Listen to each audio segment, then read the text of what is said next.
Dans ce premier épisode de L'œil du pro, j'ai choisi de rencontrer Avi Haroche, opticien et propriétaire d'un magasin à Blagnac. Et vous verrez qu'Avi n'était pas du tout prédestiné à cette activité et qu'à force de choix, il a su tirer parti des obstacles qu'il a rencontrés pour en sortir le meilleur. Avi nous partage également son expérience d'ancien grand timide qui doit un jour faire face à la clientèle. Il répondra également à la question qu'on me pose souvent sur la poursuite d'études après le BTS opticien lunetier. Et enfin, il nous livrera les apprentissages qu'il a tirés de son parcours de chef d'entreprise. Quelles sont les choses à éviter avant de se lancer, comment faire les bons choix quand on part de zéro, et bien plus encore. Avant de vous laisser avec notre conversation, n'oubliez pas de vous abonner à la chaîne pour ne pas manquer les prochains invités et à partager cet épisode avec vos amis. Bon, bah, tant mieux, je suis humoriste malgré moi. Mais non, mais écoute, tu sais quoi, c'est pas une mauvaise chose d'avoir de l'humour et de faire rire les gens. C'est ce qu'il y a de Oui. plus dur. Je suis opticien, j'ai un magasin orienté 100% créa, pas de Ray-Ban, pas toutes les choses qu'on voit un peu partout. Et je suis installé depuis 14 ans à Blagnac, à côté de Toulouse. J'ai créé le magasin il y a 14 ans et je l'ai déplacé il y a un peu plus de 4 ans dans la même rue, de la même ville, mais beaucoup mieux placé et beaucoup plus joli, beaucoup mieux fait. D'accord. Voilà. Bon, bah, de toute façon, on va en reparler. Qu'est-ce que tu voulais faire comme métier quand tu étais enfant? Moi, mon rêve, ça a toujours été d'aller dans l'espace, même aujourd'hui.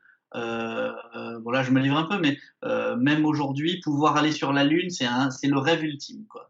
Alors, bien sûr, je sais que j'y passerai une demi-heure, je sauterai dans tous les sens, et après, on s'emmerde, quoi. Il y a rien à faire. Donc, donc on revient. Qu'est-ce qui a fait que tu t'es pas dirigé dans cette voie du coup? Alors, tout simplement parce que je suis une merde en physique. D'accord. Donc en fait, les concours d'entrée, enfin en tout cas, il fallait faire un parcours très maths physique, passer par maths sup, maths spé, voilà, enfin passer par des cursus qui sont très rattachés à la physique. Alors moi, si je dis au conseiller d'orientation, bah, je veux aller dans l'espace, ah, ok, mais vous êtes bon en physique? Ben non, ah bah donc ça va être compliqué. Et donc qu'est-ce que je peux faire? Ah bah ça. Qu'est-ce qui vous plaît d'autre? Ben rien. Ah bah ok. Et donc forcément, voilà, on se dit bah il y a médecine ou il y a le droit pour être avocat. On essaye de se trouver un métier qui est bien, qui est noble et voilà. Donc en fait, je suis allé là-bas parce que je savais pas quoi foutre, tout simplement, et Oui. qu'il fallait bien choisir un truc. Donc c'était où j'allais à la fac, en fait, faire un DUG basique, un truc avec des maths, avec de la bio, des choses comme ça. Mais je savais pas où ça me mènerait. Donc je me disais au moins médecine, on sait où ça nous mène, quoi. Voilà, c'était ça Et l'idée. t'avais pas, j'aurais cru que c'était dans l'idée de faire ophtalmo, mais non, du coup, c'est pas Non, ça qui t'a. D'accord, même pas. bah, en fait, même pire que ça, enfin même pire que ça, si j'avais dû choisir une spécialité en médecine, je pense que je me serais orienté plus vers la pédiatrie, parce que j'adore les gamins. D'accord. Et du coup, comment ça se passe alors, ces études de médecine? Ben, ça se passe. C'est-à-dire que, en fait, en fait, on rentre avec le discours habituel, c'est-à-dire que c'est un concours, seuls les meilleurs sont reçus. Si on travaille, il n'y a pas de secret, on est reçu. Mm. À part que la composante qu'on oublie souvent, c'est qu'il faut être prêt à tout sacrifier. Et se prendre une heure de pause pour regarder une série, c'est pas possible. Donc en fait, j'avais l'impression que je bossais, mais en fait, je bossais pas suffisamment. Du coup, j'en ai conclu avec le temps que j'étais pas prêt à tout sacrifier. D'accord. Et du coup, comment tu fais alors pour passer de médecine à l'optique? Qu'est-ce qui se Alors passe? en fait, il y a un pont Ouais. qui est l'autopsie. C'est-à-dire que en fait, au moment de faire autre chose, parce que je foire 2 ans de médecine avec brio, hein, en sachant que la deuxième année, je vais même plus en cours le reste de l'année parce que je sais que c'est mort et que voilà, donc ça sert à rien. Donc cela dit, ça me permet, petite parenthèse, mais ça me permet de passer 8 heures par jour sur une guitare et d'apprendre à jouer de la guitare, donc c'est pas plus mal finalement. Bien Euh, perdu. non, mais par rapport aux meufs, sur la plage l'été, tu vois. Ça Voilà. marche bien. Et, euh, et en fait, non, et en fait, donc il y a un pont qui est, en fait, à chaque fois, je sais pas pourquoi je fonctionne comme ça, mais à chaque fois, je me demande, ok, j'ai pas réussi quelque chose, mais qu'est-ce qui me plaisait dans ce quelque chose que je pourrais retrouver ailleurs? Mmh. Et en fait, dans l'orthopsie, moi, en médecine, j'aimais bien l'anatomie. Ça me plaisait, quoi. Et puis, grosso modo, c'est le seul truc qui me plaisait un peu, quoi. Voilà, c'était pas... Voilà. Et bon, il se trouve qu'en orthopsie, il y avait de l'anatomie. Parce que l'œil, le cerveau, tout ça, bon, et ça me plaisait bien. Donc au départ, j'y suis allé là-dessus. Et en fait, là, je me suis dit, tiens, il y a de l'optique, on apprend la vision, et en plus, on est amené à bosser avec des ophtalmos, donc ça peut être intéressant comment dire, de rejoindre le cursus médical, même si on assiste des ophtalmos, mais ça peut être intéressant, quoi. Et donc, je suis parti là-dedans pour ça. Et en plus, il y avait une composante aussi, dans les cours de début d'année, il y avait de la psychologie des enfants. D'accord. Et comme les enfants, pédiatrie, tout ça, voilà. Donc, c'était Juste parce qu'il y a peut-être des gens qui ne sont pas opticiens qui nous regardent. Qu'est-ce que c'est l'orthopsie? Alors, l'orthopsie, c'est un métier, c'est une profession paramédicale qui regroupe tout ce qui est rééducation des yeux, rééducation des strabismes. Enfin, dès qu'on n'arrive pas à aligner ses yeux, qu'il faut faire de l'entraînement visuel, des choses comme ça, on va voir l'orthoptiste, pardon. Donc, je me suis retrouvé donc en orthopsie. En orthopsie, à l'époque, maintenant, c'est plus le cas, mais on faisait 2 mois de cours. Et à l'issue des 2 mois, on passait un concours probatoire pour voir si on pouvait, si on pouvait continuer l'année. Alors, autant la première année, je ne l'ai pas eu, je ne me suis pas posé de questions, mais la deuxième année, je suis sorti de toutes les épreuves. Mais je suis sorti de toutes les épreuves en me disant, c'est bon, j'ai 18 partout, finger in the nose. Et en fait, je suis arrivé et je n'étais pas reçu et j'avais 10 partout. Donc là, j'ai un petit peu compris et puis je me suis un peu renseigné qu'il y avait énormément de pistons. Je suis un peu parti avec les boules et du coup, il fallait se réorienter. Et comme pour en médecine, qu'est-ce que j'aime bien dans l'orthopsie? J'aimais bien l'optique, j'aimais bien, voilà, et au final, je me suis dit, voilà, je vais aller en BTS, opticien lunetier. C'est relou parce que vendre des lunettes, ça me botte pas plus que ça, quoi. Mais voilà, c'est dans la continuité de ce que j'ai fait et qui me déplaît pas, en fait. Et le truc positif, c'est que j'ai eu la chance de commencer mes études en alternance. Je suis vite passé à temps plein parce que j'ai pas rencontré les bonnes personnes au niveau boulot. Et au bout de 2 jours, j'ai compris que ce que j'imaginais, c'était pas du tout ça et qu'on pouvait pousser, enfin, qu'il y avait tout un arbre de possibilités, notamment avec l'optométrie, la contactologie, enfin, la fabrication de lunettes, enfin, qu'il y avait plein de trucs qu'on pouvait faire. Tout est devenu hyper facile et c'est là d'ailleurs que je me suis souvenu que j'étais nul en physique, mais quand il y avait un exo d'optique, en terminale, on avait de l'optique dans la partie physique, dans mon bac, qui est un bac D. En fait, c'était les seuls exos où j'avais tous les points à chaque fois, où j'étais à l'aise, quoi. C'était vraiment le truc que je trouvais facile et je m'en suis souvenu après coup, quand j'ai vraiment fait de l'optique à temps plein, quoi. Finalement, prédestiné. Et tu as fait quelle école du coup? Hein? L'école que tu as fait, c'est laquelle? J'étais à l'ISO Paris. D'accord. Dans quel état d'esprit tu arrives donc quand tu commences le BTS? Moi, quand j'arrive, j'ai eu 4 ans d'échecs juste avant. Donc, payer une école, c'est compliqué. Du coup, je le fais en alternance dès le départ. Donc, on sait déjà que je vais devoir chercher un employeur, travailler 3 jours par semaine et être 2 jours par semaine à l'école de façon intensive. Donc, je me retrouve dans une classe où on commence les cours, mais la plupart ont déjà tous trouvé un employeur, ils ont déjà commencé à bosser. Et moi, j'ai personne, et en plus, je galère à trouver quelqu'un. Donc, je tourne, je fais plein d'entretiens, c'est surtout ça le plus dur. Au bout d'un moment, à force de tourner, je tombe sur un opticien, et en fait, il me dit, allez, montrez-moi votre convention, de toute manière, ça peut que marcher, on est de même confession. Parce qu'il se trouve que le monsieur est juif et que moi, je suis juif. Donc bon, moi intérieurement, je me dis ok, ça aurait été bien que tu me signes ma convention pour d'autres raisons, quoi. Mais je dis rien forcément parce que je galère à trouver quelqu'un, donc il me faut quelqu'un, sinon je peux pas continuer mon année, quoi. Et donc bien évidemment, ça se passe pas bien parce que premier jour de taf, on va dans l'atelier et il me dit attention, t'es prête pour la question? Vas-y. Vous savez faire les percées? Premier jour de taf, ouais, très bien. Ils sont bien les percées. c'est les lunettes invisibles où il faut percer le verre et c'est le montage le plus compliqué à faire. Même des opticiens diplômés ne savent pas toujours bien les faire. Donc le mec me demande si je sais faire les percées en sachant donc que je suis en formation et qu'il est censé tout m'apprendre. Le mec, il voulait en fait que je sois un opticien accompli alors que je ne savais rien. Et bien sûr, il voulait payer le prix le prix de l'alternance, quoi. De l'alternance. Donc, forcément, au bout de, je sais pas, 2 semaines, 3 semaines, il m'apprend qu'il ne va pas me garder, que voilà, qu'il y a une période d'essai, que c'est comme ça, que ça ne lui convient pas, que je suis pas que je suis pas sociable. Forcément, je suis un grand timide à la base, à l'époque. Et donc, il me dit voilà, les gens quand ils rentrent, on dirait que vous avez peur de leur parler. Ouais, mais en même temps, tout ça.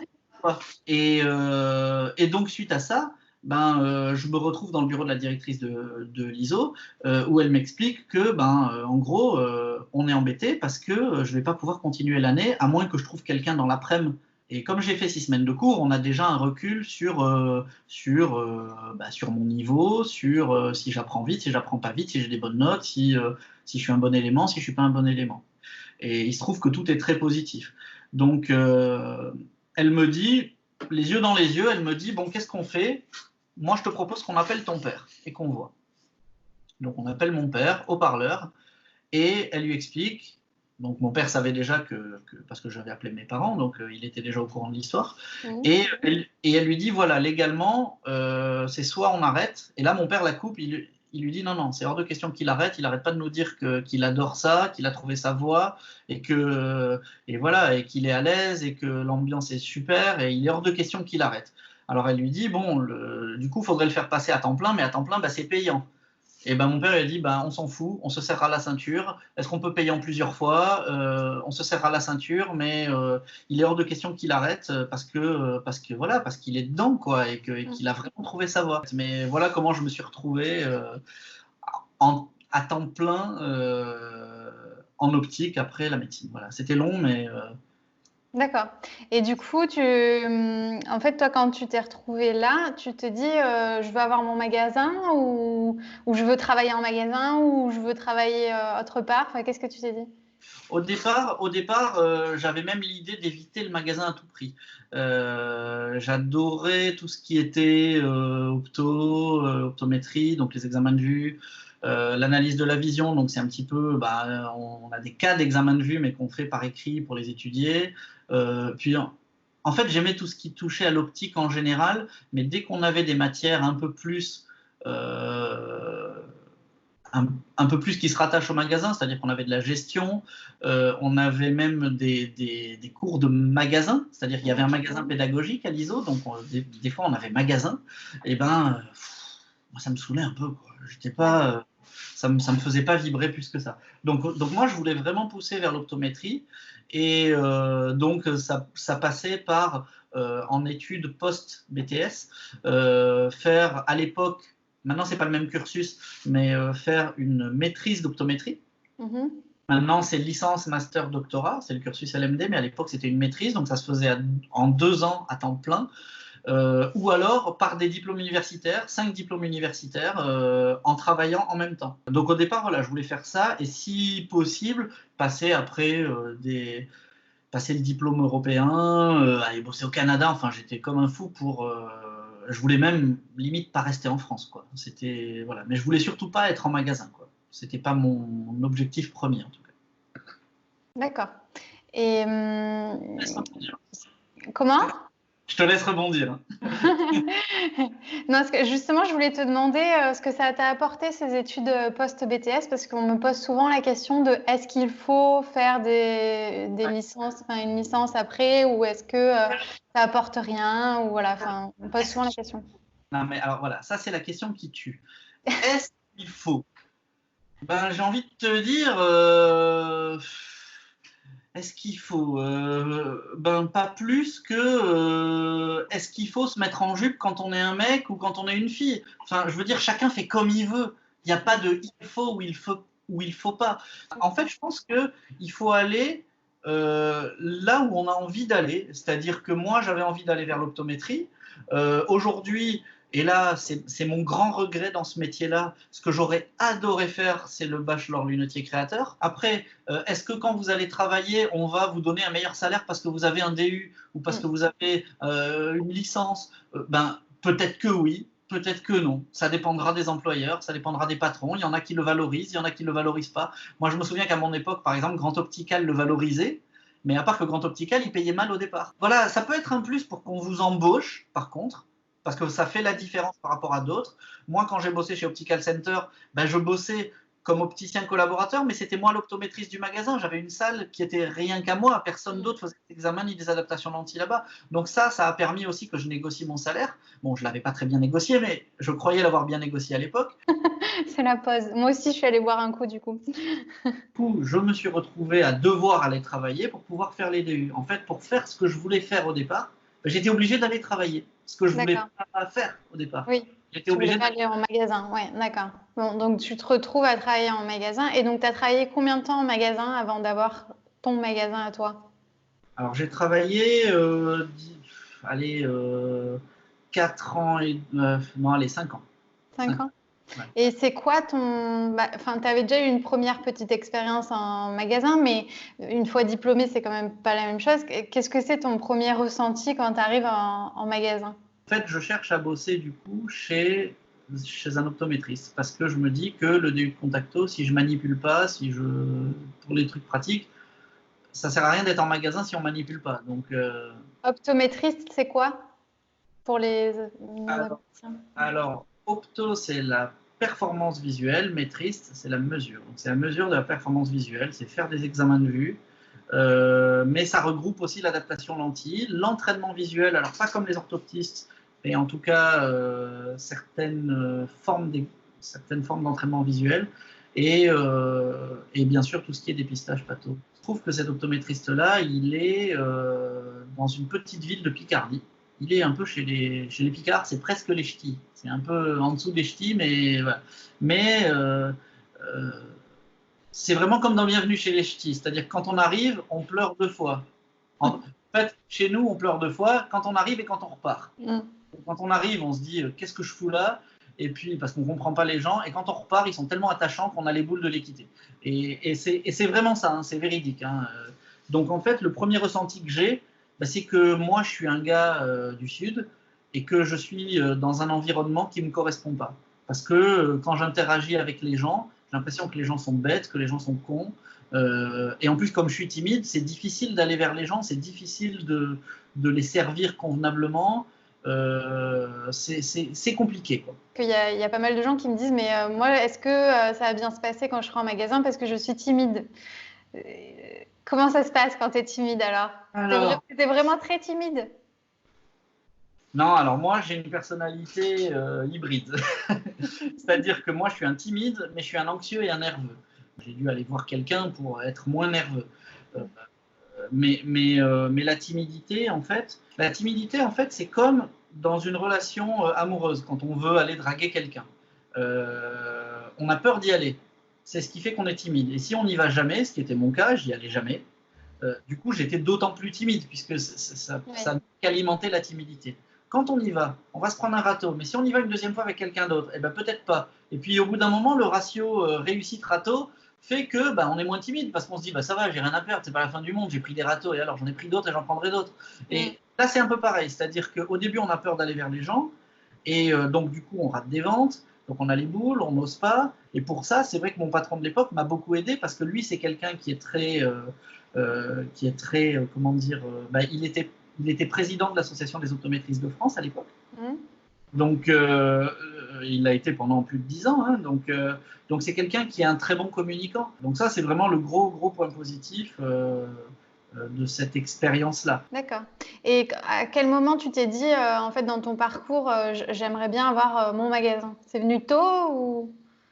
Alors, je ne saurais pas vraiment te dire, parce que c'est, au final, elle est vite arrivée, mais sans idée précise, quoi. C'est-à-dire que je me disais, voilà, demain, il faudra peut-être que je fasse mon magasin, et même en discutant d'ailleurs avec mon patron de l'époque, parce que moi, ce que je voulais faire idéalement, c'était carrément faire un cabinet d'optométrie, puisque je ne voulais pas être en magasin.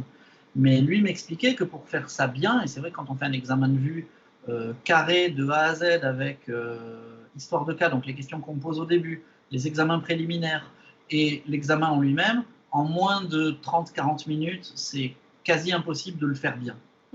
Et si on rajoute le dépistage en plus, du coup, en moins de 40 minutes, c'est compliqué de s'occuper d'une personne convenablement. Du coup, quand tu fais un cabinet, si tu as une personne par heure, allez, à raison de 8 heures par jour, tu vois que 8 personnes par jour, quoi.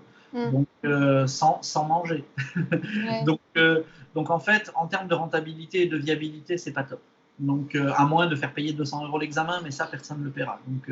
Donc voilà, au final, ce n'est pas viable. Donc, il m'a vite fait comprendre que il faut quand même être en magasin et qu'on peut éventuellement faire de l'optométrie en magasin. Du coup, oui, j'avais l'idée de faire un magasin un jour ou l'autre, mais pas une idée précise, quoi. C'était ça viendra quand ça viendra, et au fil de mes expériences aussi, je vais me faire une idée de comment je veux l'orienter. Mais voilà, au départ, j'étais pas dans l'optique de faire un magasin. Est-ce que tu peux nous dire qu'est-ce que tu as fait comme autre expérience après J'ai travaillé chez Optical Center. Alors, une année dans le deuxième magasin de Neuilly, qui est avenue Charles de Gaulle, le gros en fait. Ils ont décidé de m'envoyer à La Défense. C'est un magasin qui est au CNIT, donc qui n'est pas au Cap-Temps, qui est au CNIT, qui a la particularité, que moi je trouve géniale, mais après il fallait quand même en avoir pour l'installer là. Il est dans un endroit qui n'est pas le plus fréquenté de La Défense, et qui est en plus dans un coin vraiment reculé, qui est vraiment caché, quoi. Donc si on ne sait pas que le magasin est là, jamais on tombe dessus par hasard. Ce qui a un gros avantage, c'est que Optical Center a toujours été dans l'idée, à l'époque en tout cas, de ne pas prendre un emplacement numéro 1 pour ne pas payer sa tête en loyer, mais par contre, l'économie qu'on fait sur les loyers, on le met dans la communication. J'avais une salle pour moi, j'étais responsable de tout, on me laissait carte blanche pour l'opto, la contacto, c'est moi qui commandais mes lentilles d'essai, c'est moi qui commandais toutes les boîtes. Vraiment, je gérais tout de A à Z. Et puis il y avait une super ambiance quand on allait manger, on était 20 opticiens, donc quand on allait manger on faisait un premier truc à 12, il y avait des grandes tables de 12, quoi, donc c'était génial, quoi.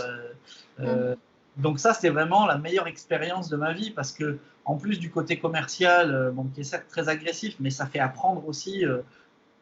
Voilà, c'est une autre technique commerciale, mais c'est vraiment génial. Voilà, j'ai dû partir un peu la mort dans l'âme parce que j'étais vraiment super bien dans ce magasin, et voilà. Et je suis allé bosser chez Optical Discount uniquement pour l'appât du gain. Et eux, ce qui les intéressait, c'est que justement, je connaissais les méthodes d'Optical Center qu'eux, ils ont voulu copier. Si tu veux, c'était très mauvais esprit. Donc, ils me payaient bien, mais c'était très mauvais esprit. Donc, tu vois, ça te permet aussi de relativiser le côté il faut être bien payé, oui, mais dans un environnement aussi qui te correspond. Donc, ouais, c'était ma pire expérience pour ça, et parce que ça s'est mal fini, bien sûr, et ça m'a beaucoup traumatisé. J'ai pas bossé pendant 6 mois, avec la farouche volonté de plus donner de ma personne pour quelqu'un d'autre. C'est là que tu achètes ou reprends un magasin, ou qu'est-ce qui se passe Pas encore, figure-toi. En fait, je suis à Paris, je passe mon temps à regarder des séries, à jouer de la guitare, à être sur MSN Messenger et à pas foutre grand-chose de ma vie. Et je regarde régulièrement sur Acuité s'il n'y a pas des annonces pour Toulouse, parce que moi j'ai fait mes études à Paris, mais j'étais à Toulouse à la base. Donc, et là je vois qu'il y a 4-5 annonces d'opticiens toulousains qui cherchent, dont Anne et Valentin. Donc voilà, donc c'est des opticiens qui ont créé la marque Anne et Valentin. Dans ce magasin-là, on travaille Anne et Valentin forcément, on travaille Théo, on travaille Kirk Originals, Michel Hainaut, LA Works, enfin voilà, et plein de trucs, IC Berlin, Makita, voilà, et plein d'autres choses très pointues. Et donc ils m'ont accepté avec un salaire pas top. Mais je m'en foutais parce que c'était vraiment, l'idée était vraiment de me faire une expérience, parce qu'à l'époque, du coup, je savais déjà que je voulais monter un magasin. L'expérience Optical Center, Optical Discount m'a fait penser que, alors c'est une bêtise, il ne faut pas le voir comme ça, mais m'a fait penser que le chiffre que je faisais chez eux, je pouvais le faire à mon compte, à part que pour faire ce chiffre-là, eux font de la pub. Donc ils se chargent de nous envoyer du monde en magasin, et c'est comme ça qu'on fait du chiffre. Donc voilà. Et donc je savais que je voulais faire un magasin, mais je savais que je voulais surtout pas l'orienter ni discounter, ni à l'époque il n'y avait pas de low cost, mais ni low cost, et ni ultra traditionnel comme l'optométrie chez qui j'ai bossé. Donc voilà, et je voulais avoir cette expérience du magasin créateur. Mais peu de temps après, j'ai eu un appel de quelqu'un de ma famille qui est grossiste en fringues et qui fournit plusieurs magasins. Et il y avait un des magasins qui fournissait qui leur avait annoncé que, en gros, ils allaient fondre les plombs et que leur local allait, comme ça faisait qu'1 an en fait qu'ils y étaient, ils avaient besoin de revendre leur bail. Et, euh, et en fait, voilà, c'était pas très très cher. Donc l'opportunité est arrivée comme ça. Et tu avais envisagé une reprise enfin, tu t'étais pas encore posé la question? Alors en fait, j'avais pas envisagé de reprise parce que, alors là, c'est purement financier, même si je sais aujourd'hui que ça se finance. Hein. Je ne croyais pas en la possibilité de me faire financer une reprise, justement, parce que comme tu achètes un fichier client, ça coûte forcément plus cher que quand tu crées de A à Z. Enfin, sauf si tu crées sur les Champs-Élysées. Voilà, sauf si tu as un pas de porte sauf si tu as un pas de porte conséquent, c'est ce que très cher. Donc, voilà. Du coup, comment ça se passe Alors, du coup, comment ça se passe? Ben, en fait, je me lance. Ouais. Je me lance en évaluant vite fait combien il faudrait de stock, combien il faudrait de matos et combien il faudrait de travaux. Mais et comment tu évalues ça alors, du coup? tu l'évalues mal parce que tu crois que tu évalues bien, mais tu sais pas. Donc tu te dis, bon, allez, 40 000 euros de stock, ça devrait suffire. Ça fait quand même beaucoup, 40 000 euros. À part que quand tu fais du créa, 40 000 euros, ça fait pas. Tu n'as même pas la moitié de ton stock en fait. Donc parce que les lunettes coûtent cher. Donc du coup, enfin, moi j'ai dû refaire un prêt après. D'accord. Parce que j'avais trop de stock et qu'il fallait payer ça. Et ouais, et tu l'évalues mal. J'ai pas fait d'études de marché. Je suis allé là. Le local, je le sentais moyen parce qu'il y avait un petit renfoncement en fait. Et en fait, ouais, il y a ce côté, en fait, on part à l'aventure en se disant, ah, ça va, 11 000 euros de pas de porte, on peut bien faire 10 000 euros par jour, par mois, les doigts dans le nez. Et moi, je me disais, bah ouais, je fais 30 000 là où je bossais avant par mois, donc ouais, 10 000, je suis large, quoi, je vais les faire, mais les doigts dans le nez. Et en fait, non. T'arrives, tu crois que les gens t'attendent. Donc non, donc ça n'a pas marché tout de suite, et surtout qu'on ne me voyait pas trop parce qu'il y a un Porsche. Donc j'ai dû un peu trouver des moyens de faire rentrer les gens, ou en tout cas de mettre un espèce de panneau, un stop trottoir, un truc comme ça pour les faire venir. Euh, et puis, et ça a duré comme ça pendant 9 ans, en sachant que ça a duré, mais ça a quand même augmenté. Hein. Ça veut dire que j'ai augmenté mon chiffre d'affaires, mais au bout d'un moment, ça stagnait beaucoup. Et puis, il y a eu un moment où la rue a été fermée parce qu'il y avait besoin de faire des travaux, de changer le revêtement. Enfin, il y avait tout un tas d'installations de câbles et tout. La rue était mise en impasse, il n'y avait plus personne qui pouvait passer. Donc mon magasin, il courait à sa perte. Et là, j'ai demandé à une cliente, agent immobilière, si elle n'avait pas un local un peu mieux placé parce que j'en pouvais plus. Elle était juste venue faire ajuster ses montures. Et là, elle est comme ça. Et elle me dit, un local? Mais comment? Où ça? Plus grand? Je dis, mais pourquoi vous avez l'air surprise comme ça? Elle me dit, non, parce qu'on vient de me parler d'un local, là, on vient de m'en parler, quoi. C'est incroyable. Et en fait, c'est le local que j'ai aujourd'hui qui est un peu plus loin dans la rue. D'accord. Et comment, en fait, parce que quand tu fais un achat comme ça, tu te bases sur aucune donnée, finalement, parce que c'est toi qui dois tout créer. Donc, comment tu fais pour faire tes choix de fournisseurs, donc de centrale d'achat, de matériel, d'agencement?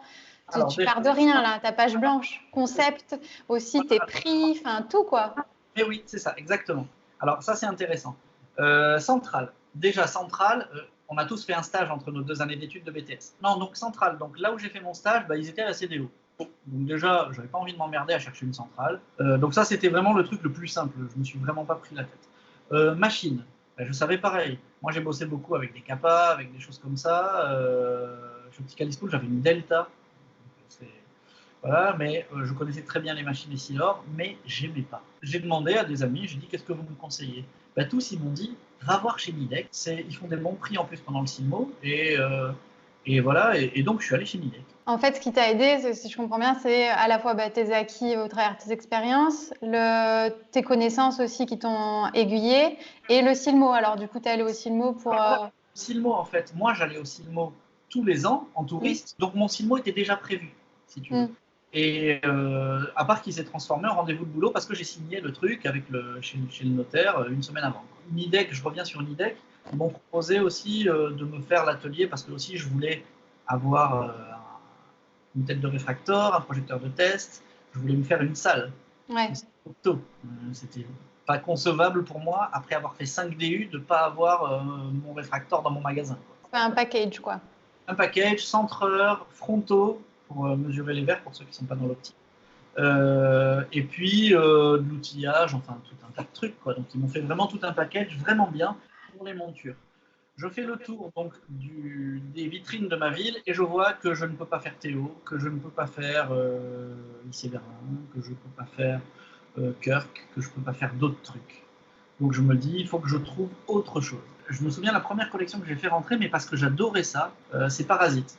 À l'époque, Parasite faisait que des lunettes avec double branche. Aujourd'hui, ils en font plein avec simple branche, ils font de l'impression 3D, ils font plein de trucs, du métal, l'acétate, du nylon, des trucs. À l'époque, voilà, il n'y avait que des doubles branches. Et moi, je trouvais ça génial. L'idée que ça repose sur des os qui sont insensibles pour le style, parce que ça donne un style un peu futuriste, c'était vraiment un gage d'originalité que personne d'autre faisait. Et moi, mon idée, c'était vraiment de faire des trucs que personne d'autre faisait, au départ. Forcément, ah, mais si vous voulez, on a une petite collection, c'est le même designer, mais il n'y a pas les doubles branches, c'est Noego. Je fais les deux. Sans regarder les prix, les quantités. Vraiment, je suis milliardaire au moment où je commence. C'est formidable. Après, je me souviens que chez Valentin, j'ai bossé Michel Hainaut. Et Michel Hainaut, je sais qu'elle ne le fait pas. Donc, du coup, je vais voir Michel Hainaut. Je rentre Michel Hainaut. Je vais chez Yoko Iñaki parce que ne pouvant pas faire Théo ni Anne et Valentin, ben, Yoko Iñaki, c'est le copieur en chef d'Anne et Valentin et Théo. Donc, en fait, en plus de leur création à eux, mais qui sont compliquées à porter, mais il y a énormément de lunettes qui rappellent du Théo. Et plus du Théo d'ailleurs qu'Anne et Valentin. Tu construis ton stock un peu, comment dire, pas en ayant étudié ta cible clientèle ou quoi que ce soit. Tu fais au coup de cœur, quoi. Je me dis que si j'ai cette personne qui est ma concurrente directe qui fait Théo et tout, bah, ma cible déjà, elle est, comme on n'est pas dans la même rue déjà, ma cible, elle peut être sa clientèle à elle et d'autres gens, des nouveaux arrivants ou d'autres gens qui sont à l'optique 2000 qui veulent un truc un peu plus design. J'ai ces 3 collections-là, j'en rentre d'autres bien sûr parce qu'il faut en avoir. Que, comme j'avais pas Makita, j'ai fait rentrer Urband à l'époque, c'était les débuts d'Urband, pareil, ça s'est pas très très bien vendu, mais voilà, j'ai fait beaucoup d'erreurs en tout cas, et ensuite il a fallu affiner. De cette expérience d'achat, en fait, qu'est-ce que tu aurais aimé savoir avant de t'installer? Alors, je pense déjà que ça implique que je ne m'installe pas là. Ouais. Tu vois, ça implique que j'ai pris un peu de recul et que je ne m'installe pas là. Mais non, qu'est-ce que j'aurais aimé savoir? En fait, j'aurais aimé être un peu plus intéressé, je pense, par tout ce qui est marketing, études de marché. Enfin voilà, j'aurais voulu être un peu plus intéressé par ça. Ou en tout cas qu'on arrive à me rentrer dans la tête. Parce que moi, quand je me ferme, voilà, quand ça ne veut pas rentrer, ça ne veut pas rentrer. Mais qu'on arrive à me faire rentrer dans la tête que c'est vital, en fait. Et que c'est la base de tout. Ouais, être un peu moins pressé d'ouvrir le magasin simplement parce que ça coûtait pas cher. Parce qu'il y a ça aussi, souvent, ça rassure quand c'est pas cher. Oui. On voit des magasins à vendre, ils sont pas chers. Et on se dit, c'est top. Faire une vraie étude de marché, voir vraiment ce qui manquait, où est-ce qu'il y a de la concurrence, quelle est la concurrence, est-ce que ce que je veux faire, c'est quelque chose qui se fait déjà ou pas, enfin voilà quoi. Là, je suis allé la tête droit dans le mur en espérant qu'ils soient en polystyrène, quoi. Tu vois, c'est un peu ça l'idée, quoi. Mais parce qu'aujourd'hui j'ai un magasin qui fonctionne pas trop mal, mais c'est vrai que j'aurais aimé qu'il fasse 2-3 fois plus de chiffre d'affaires. Et d'après toi, qu'est-ce qui fait aujourd'hui qu'un opticien est un bon gestionnaire de magasin? Alors, un opticien est un bon gestionnaire de magasin. J'aurais cru que tu me demanderais qu'est-ce qui fait que je suis un bon gestionnaire. Mais en fait, j'en suis pas un. Moi, je me considère pas comme un bon gestionnaire. Déjà, il faut savoir hyper bien gérer son stock. C'est-à-dire que souvent, moi qui suis passionné, j'adore les lunettes. Quand on me montre une collection, je me pose même pas la question. J'ai envie de commander grave. Alors, j'essaye de faire attention, mais je crois que dans ma démarche de faire attention, il faudrait qu'une fois que j'ai fait attention, que je reprenne ma sélection et que j'en enlève 20%. Pour faire encore plus attention. J'ai appris que très récemment à travailler en réassort. C'est-à-dire que j'ai toujours eu l'habitude de commander 50, 60, 80 lunettes et de jamais faire de réassort de l'année. Alors qu'il vaut mieux en commander la moitié et faire des réassorts petit à petit. Parce qu'au début, quand j'ai ouvert, comme je voulais faire des choses différentes, j'avais mis un petit peu un point d'honneur à ne jamais recommander la même monture dans la même couleur. Ce qui est aussi une stupidité. Donc déjà, bien gérer son stock, c'est faire des réassorts quand les trucs se vendent bien. Parce que tu sais que tu vas les vendre.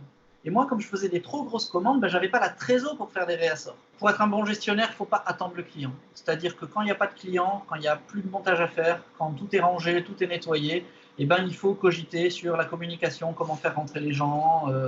Voilà, il ne faut pas se laisser abattre tu vois ce que je veux dire, tuer le temps, Oui, par tout exemple. à fait, ouais. Arrêter de tuer le temps en allant sur Facebook toute la journée en attendant le client. Quoi, voilà. Et du coup, qu'est-ce que tu donnerais comme conseil à quelqu'un qui voudrait racheter ou acheter un magasin peut-être plutôt créé pour toi, puisque c'est ton parcours. Si on doit créer, le conseil que je peux donner déjà, punaise, faites une vraie étude de marché. Ne vous laissez pas, ne vous laissez pas avoir par des promesses du genre c'est la rue la plus commerçante de la ville, ici les gens ils ont du fric, ça manque des gens comme vous, passionnés.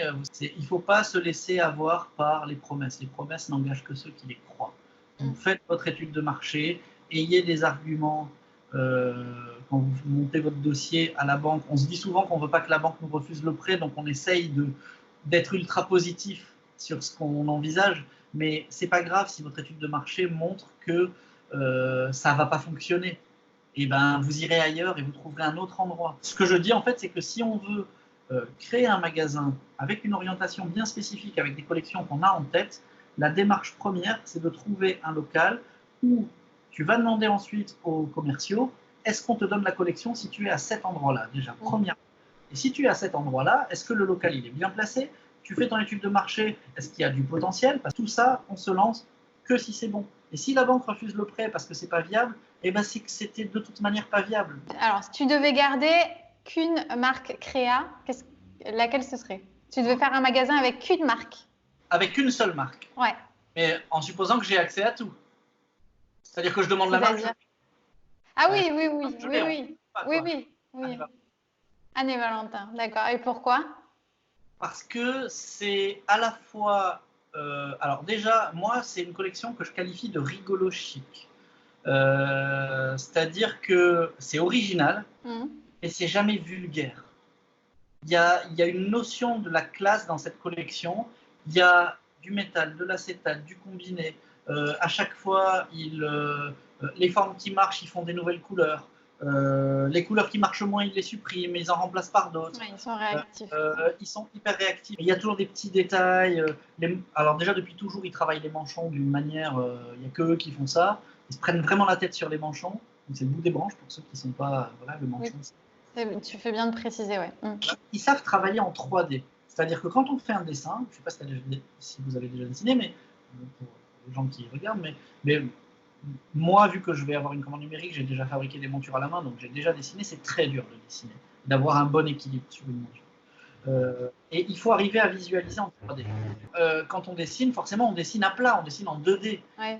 Mais du coup, on dessine une forme. Mais une fois qu'on a la forme, eh ben, il va y avoir une articulation, la branche. Et la branche, il y a 1001 façons de faire cette articulation. Et ça, Anne et Valentin se prend la tête dessus. Et la collection est riche. Il y a de l'enfant, il y a de la femme, il y a de l'homme, il y a de tout. Ça peut plaire à tout le monde. Et ta dernière découverte, créa? Ah, ma dernière découverte créa. Alors, écoute, je dirais pas que c'est ma dernière parce que je connaissais d'avant, mais je l'ai découverte en vrai, en tactile. Parce que je suis allé les voir. Alors, c'est Regards. Ah, d'accord. Oui, ouais. je les ai vus. Ouais. Et, là, depuis 1 an ou 2, ils se sont mis à faire déjà du métal, du palladium, avec des effets de surface qui donnent l'impression que...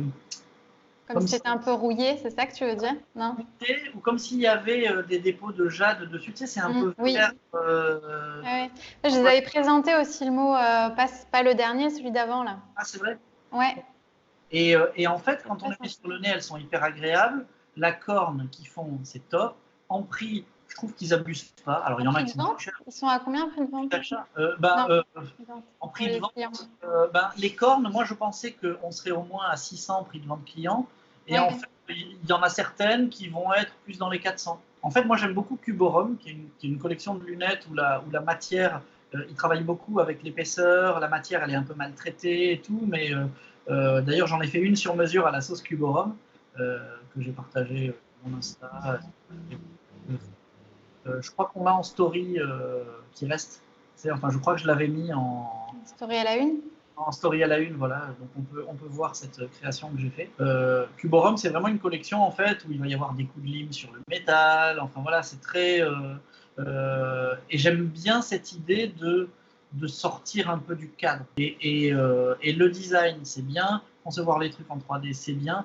Et quand on se dit qu'il y a des gens qui ont pensé à maltraiter, parce que le Cuborum au début, ils mettaient des clous en argent dans leur monture, ils les brûlaient au chalumeau, ils faisaient des Ouais. choses, ils font toujours d'ailleurs, hein. Mais je veux dire, ils ont tellement d'idées créatives là-dessus. Je me dis, c'est voilà. Et Regards, ils sont dans cette continuité-là. Ça fait partie des trucs que j'ai beaucoup aimé. Et j'ai beaucoup aimé un truc que toi, tu as partagé. Et je te remercie d'ailleurs. Tu avais partagé un jour sur Insta, sur une story, que tu adorais les publications de Lapima. Oui.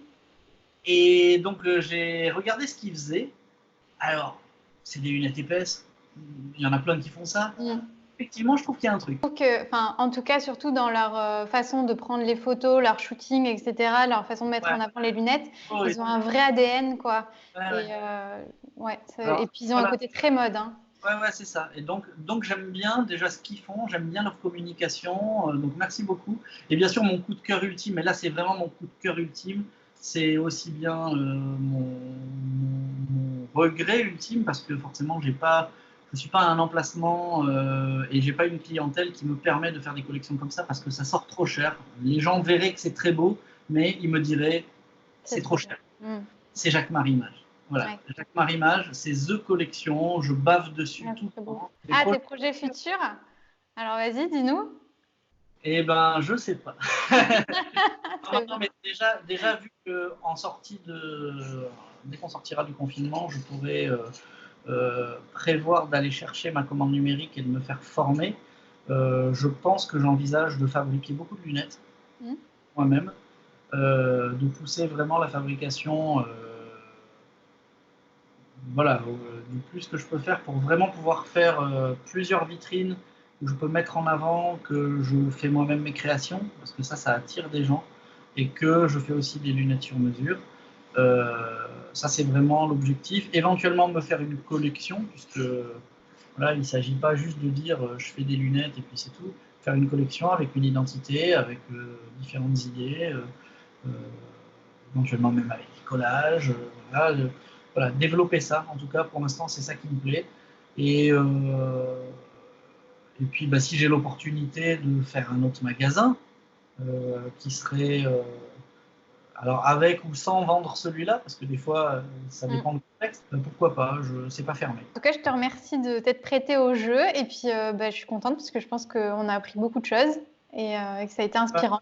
Ouais, j'espère que ça va surtout inspirer les personnes qui regardent, et que voilà quoi, si je dois conclure par un truc en fait, c'est que je pense que je suis plutôt un opticien pas mauvais, mais j'ai fait plein d'erreurs dans mon parcours, et c'est pas grave de faire des erreurs. Le tout, c'est de pas les refaire.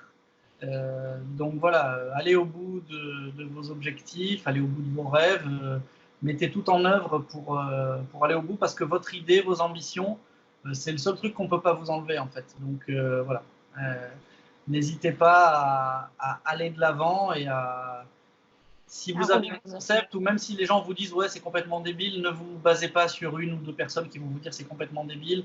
Faites votre étude, faites tout comme il faut, et rendez-vous compte vous-même si c'est débile ou pas débile.